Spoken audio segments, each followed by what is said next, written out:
When it comes to ice fishing, rainbow smelt aren't high on the target list of most anglers.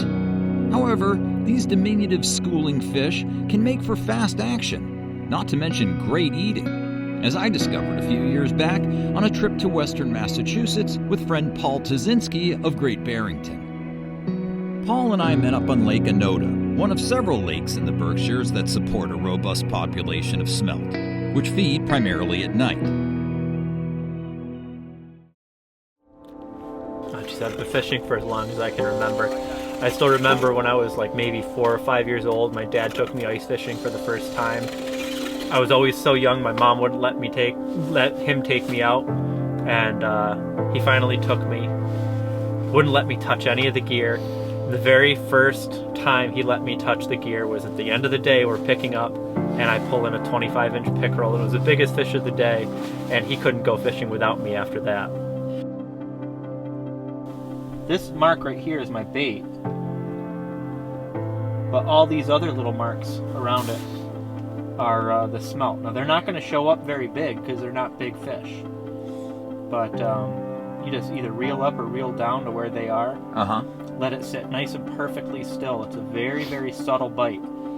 In fact, a lot of times if the fish is coming up, you'll see the rod tip come up instead of down, and it definitely takes some getting used to the feel of the bite. But when you're on them, when the school moves in, you'll have this whole column lit up with fish. Right, and then you can sometimes catch them as fast as you can put the bait down? Yeah, the object is to, over the course of the night, to bring them up from this lower level, to start bringing them up to the top, so you get them where they're only 8 to 10 feet down. And then you can get these little baits down to them as quick as you can get them in the water. So it's easier when they're closer to the surface, obviously, Exactly. to get the bait to them. Tell me about the importance of using a light. The light is what's going to attract the phytoplankton and zooplankton that's in the water to the area. And then, of course, that's what the fish are feeding on. So by having that light in there, it also acts as kind of like an artificial full moon. Really stirs the fish up in the water. But it might take some time. Typically you'd put the light in. We've had this in the water for not even 10 minutes now. Typically after an hour, you've got more fish down there than you know what to do with. Really?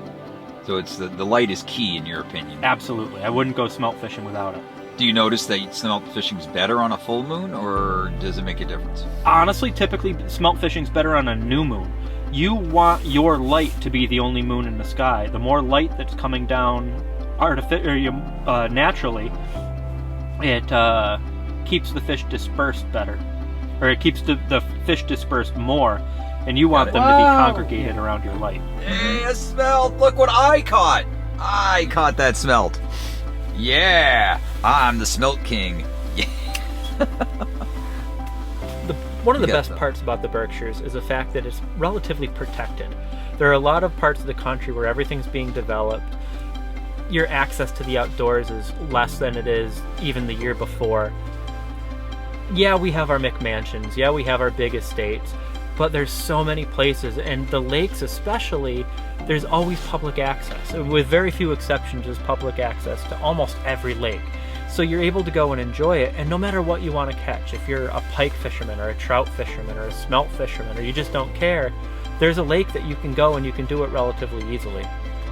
She goes to town on these fish. She isn't taking any prisoners. Nope, I'm hungry. That's another beauty of a big one there. Right? Woo! Nice one. It's a beauty. Here's one. That's a nice one, eh?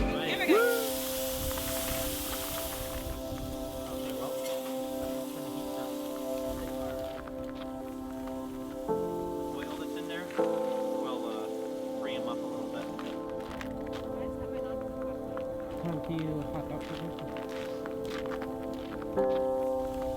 A tasty smelt. You want smelt sushi?